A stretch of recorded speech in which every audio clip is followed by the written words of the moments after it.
According to the National Responsible Gaming Programme's latest research, it maintains that around 5% of South Africans are problem gamblers who gamble beyond their financial means. This means the less than 1% of pathological gamblers, comprising people for whom gambling is an addiction inducing significant harm to themselves and others. To raise awareness of the problem, gambling at schools in the greater Cape Town area, a highly unusual, authentic and deliberately controversial theatre production, Lady Luck, is reaching the hearts and minds of Western Cape youth with the promise of inculcating better choices. Well, to tell us more about the production, we are joined from our Sea Point studio by Sean O'Connor, the writer and director of Lady Luck. Sean, thank you very much for being with us. It's good to have you on the programme. Thank you, Leanne, and good morning to your viewers. Yeah, good morning to you too. You know, we talk about gambling and automatically you just associate it with adults. It's an automatic thing. How part is the reality, how true is this the reality that South African teenagers are taking part in gambling? Teenagers are exposed to gambling via their family members, but some teenagers do actively gamble. The research I've done on the street corners in my community, Observatory, Salt River, I encountered quite a significant number of high school learners who were actively gambling. And it's seen rather innocuously, although one boy does gamble almost professionally. He'd made 1,000 rand in a dice game. So, yeah, either you're affected by your family. These kids also had a culture of gambling at their school, which was quite unusual. But that helped impel us to make the kind of engaging theatre piece that we ended up producing. Yeah. How prevalent in general is addictive gambling in the Western Cape, for instance? It's hard for us to say. We've done a lot of research around the intervention. We've got about 4,000 completed questionnaires from high school learners. It depends. It's contextual. It depends what kind of community you belong to. Gambling certainly takes place in Camps Bay and in the ghettos. Yeah. Different kinds of gambling. But the figures you mentioned earlier have stayed quite constant over the years. We're finding at about 15% of high school learners have a friend who gambles. So, you know, we'd be inclined to say around about 10% of kids do gamble. But these findings still need to be corroborated elsewhere. Yeah, indeed. And also, I mean, you rightly point out that there are so many different kinds of gambling. I mean, so people may think that just because you're going to a casino and sitting in front of a slot machine or playing some card game that you are an obsessed gambler, but you could be sitting somewhere else and, you know, in a township playing some game on the street that is considered gambling.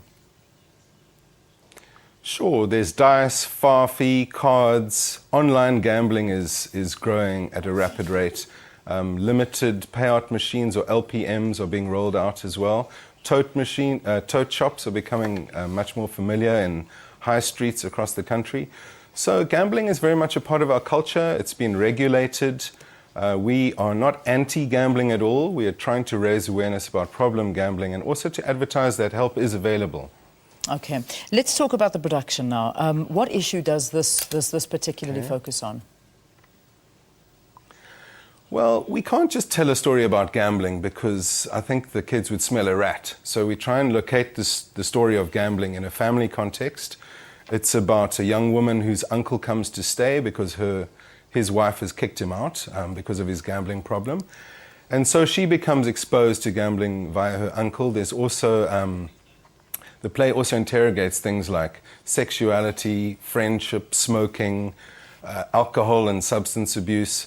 So we've tried to make quite an integrated show that speaks to the reality and the truth of the worlds that people are living in. And we've got really high approval ratings from our audiences. We also, the intervention is quite unique because after the show we do a workshop. And in the workshop, learners have the opportunity to reshape the narrative. So we replay scenes at their request, and then they yell, "Pineapples." Pineapples is a code word for "I want the action to change." And they'll tell us what they want to see start happening. And we improvise then with them and encourage them to join in the improvisation so that the next time we do the show, it's often subtly different. So over the 10 shows we've done in the pilot project for the Western Cape Gambling and Racing Board, we've got a very different product at the end, one that's much more in tune with what children want to see. So, yeah, I'd like to thank them for the opportunity to make this bold and controversial thing. What has been the response so far from some of the audiences that have actually watched it? The audience feel like they're going to be preached to at a school intervention. So often you see signs of resistance when the kids come into the hall. That's why we pump loud beats for them. We're on their side. Because we don't moralize or preach or tell people what to do, the children really warm to us. We've also cast 3 really great young actors, Sarah Potter, Anne Juries and Lutando Jamda. They're all UCT graduates and they look the part. We come into the hall and the performers are showing that they're late for an exam and that they're missing parts of their school uniform. So we borrow bits of school uniform from people in the audience and they're immediately surprised to see such energy and interaction. We make them laugh, we're not scared to be rude. And once we've got them with us, then we can go into the depths of the story and that's worked really well. Yeah, and you know, the reality is if I think you open your eyes to the youth from a very, very young age, you may just stop something that they may get into later on in life as well. And, you know, being, I suppose, witnessing something and the realities of something from early on in age can just set you on the right path. Well, research has shown that young people are more vulnerable to become problem gamblers. Yeah. So the Western Cape Gambling and Racing Board decided to invest, knowing that children are, you know, under a constant barrage of pro-gambling messages. They decided to hit the youth. Children or teenagers are more impressionable. They lack the financial acumen that comes with maturity. So it's good to reach them when they're young and have fun. And the story's a fun one. So kids really appreciate it. Yeah. All right, listen, good luck with it. I think it's a great idea. Thank you very, very much for joining us here on the programme. And it's called Lady Luck. Joining us was Sean O'Connor. He was the writer and director of this production. All right, let's take a break. Today...